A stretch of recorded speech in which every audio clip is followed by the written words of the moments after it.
Mas palalakasin pa ang ugnayan ngayon sa pagitan ng probinsya ng Cebu at Bohol. At ngayon, ang Region 7 ay tatawagin ng Sugbohol. Narito ang balitang hatid ni Aileen Navarro. Ngayong dalawang probinsya na lang ang bubuo sa Central Visayas, positibo ang dalawang gobernador ng Sugbo at ng Bohol na mas mapapabilis pa ang ugnayan nito sa isa't isa at mas mapapatatag pa ang relasyon ng mga Cebuano at Boholanos.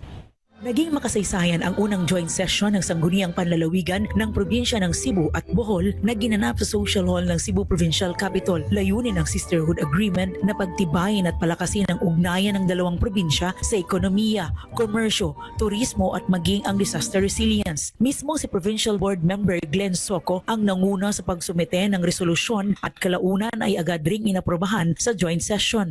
Yeah, we're just happy with the passage of the resolution, and it was adopted en masse by both the Sangguniang Panlalawigans. It's a milestone for both provinces. It's the first time that we have ever had a joint session with any Sangguniang Panlalawigan in any part of the country, and it has a lot of meaning. No, kanaya mong gihimo. Firstly, we will sign a sister province relations with the Bohol, who is our partner in the reconfigured Region 7. Ikaduha, we will work closely with them in a lot of programs that we can work together. Ang ato yung objective niini is for both economies to grow faster than we can ever imagine, no, given the new setup.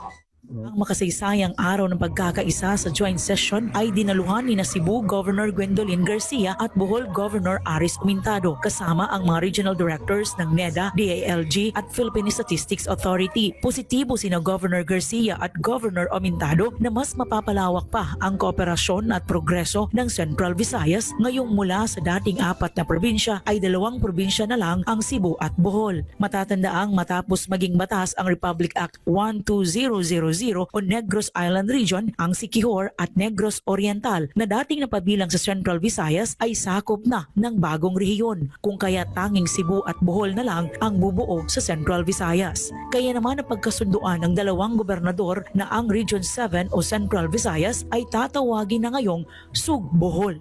Ang tawag o Region 7 kay numero rata gikan karon aron ang uban masayod unsa ni nga rehiyon ato gitawgon og Sugbohol. Sugbo og Bohol. Rest assured na kaning sisterhood ako nag-impact para sa duha ka probinsya na nagpabilin dinhi sa Region 7 o mo na karon ang bag-ong Sugbohol na Region 7. Atong is lingkuran but sa province side amo ganagamito ng Sugbohol kung need of legislation then atong i-request ang mga congressman, no? Dagdag pa ng dalawang gobernador, tututukan nilang mapanatiling mataas ang gross regional domestic product ng rehiyon. Matatandaang kinilala ang Central Visayas bilang fastest growing economy noong 2023 mula sa 17 rehiyon ng bansa kung saan umabot sa 7.3% ang kanilang GRDP. Ngayon pa lang ay inihahanda na ang launching ng Sugbohol at ito'y nakatakdang gaganapin sa probinsya ng Bohol.